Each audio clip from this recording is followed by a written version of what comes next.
नमोस्तु महाराज जी।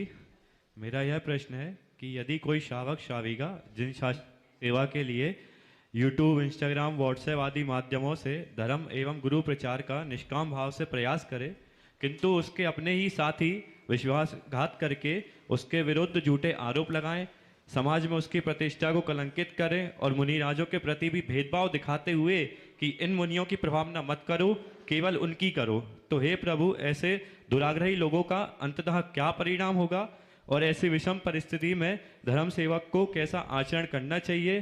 क्या ऐसे लोगों के प्रति क्षमा भाव रखते हुए भी उनसे दूरी बना लेना उचित होगा? कृपया जिनागम के आधार पर मार्गदर्शन दें, जिससे धर्म सेवा में अविरल भक्ति भी बनी रहे और विघ्नों से मेरा मन विचलित ना हो। देखिए, हर व्यक्ति की अपनी अपनी परिस्थितियां होती हैं। मैं आपसे एक बात कहता हूं कि जीवन में 100% किसी का विश्वास करके कभी मत चलना। समझ रहे ना? 100% किसी का फेथ करके कभी मत चलना। आप अपने पास कुछ पत्ते हमेशा रखना। एक साधु ने अपने शिष्य को विद्या सिखाई, विद्या सिखाई सिखाई सिखाई, बहुत सारी विद्याएं सिखा दी। एक दिन उनके शिष्य ने उन्हीं के ऊपर विद्या का प्रयोग किया, तो कंट्रोल तो उनके पास था, उन्होंने सारी विद्याएं वापस ले ली। उसने कहा ये क्या है? तो गुरु ने बोला कि सारी विद्याएं दे दी हैं, लेकिन गुरु को पता है कि कहीं कुछ हो जाए तो विद्या वापस भी ले लेते हैं। कोई बात नहीं, अगर किसी ने ऐसा कर दिया, अपन उसके प्रति शुभ भाव रखें कि तेरा कर्म तेरे साथ, मेरा धर्म मेरे साथ।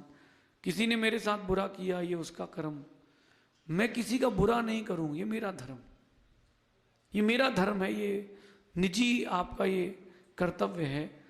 मेरा कहना है कि अगर किसी ने आपके साथ ऐसा किया या किसी के साथ भी किया, आप नए सिरे से फिर से चालू करें। अभी 2 दिन ये जैन आइकन अवार्ड जब चल रहा था, कितने सारे लोगों के साथ हुआ कि उनका पेज डिलीट हो गया, पेज फॉर्मेट हो गया, लोगों ने, किसी ने हैक कर लिया, उसने फिर चालू किया, उसने फिर चालू किया। व्यक्तिगत आप अगर किसी साधु भगवान की प्रभावना भी कर रहे हैं तो कोई विकल्प नहीं, हो व्यक्तिगत प्रभावना भी धर्म की प्रभावना है। कई लोग ऐसा करते हैं कि सभी साधुओं के बारे में जानकारी देते हैं, कई लोग व्यक्तिगत रूप से एक साधु की जानकारी देते हैं, तो वो भी बुरा नहीं है, वो भी बुरा नहीं है। क्यों बुरा नहीं? क्योंकि कम से कम जानकारी तो मिल रही है ना। व्यक्तिगत जानकारियों को एक प्लेटफॉर्म में डाल सकते हैं। कभी उदास नहीं होना बेटा, जिंदगी बहुत बड़ी है। उनके बारे में बुरा भी मत सोचना। उन्होंने जो कुछ कहा है उसको भूलने का प्रयास करना। अगर उन्होंने कहा कि किसी और की मत करो, कोई बात नहीं, तुम सम्यक दृष्टि हो, तुम सबकी करो, लेकिन कभी इस बात पर अपने दिमाग को मत लेके जाना कि अब मुझे उनके साथ कंपटीशन करना है। नहीं, आप सिर्फ अपना काम करो, उनके बारे में बुरा सोचना बंद कर दो, नए सिरे से फिर से प्रभाव ना करो। कई बार ये होता है कि पिच अपन बनाते हैं, टॉस कोई जीत के खेल जाता है, कोई बात नहीं, हम फिर से पिच बनाएंगे, हम फिर से खेलेंगे। हनी है क्या? जब इसका पेज नया नया बना था तो इसने किसी एक व्यक्ति को, पेज का नाम नहीं लेता हूं, उसको याद आ जाएगा, इसने कोलैबोरेशन भेजा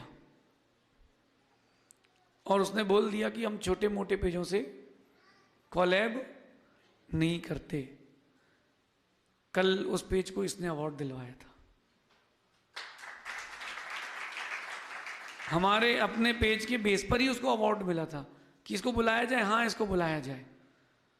तो धीरज रखना, अपने काम पर ध्यान रखना, किसी के बारे में बुरा मत सोचना, अपना काम करो। बुरा करने से, बुरा सोचने से अपना बुरा होगा। अपन अपने 100% और डेडिकेशन से काम करो, सक्सेस हमेशा मिलेगी। अगर आप सच हो तो प्रकृति आपका साथ जरूर देगी। अगली जिज्ञासा के लिए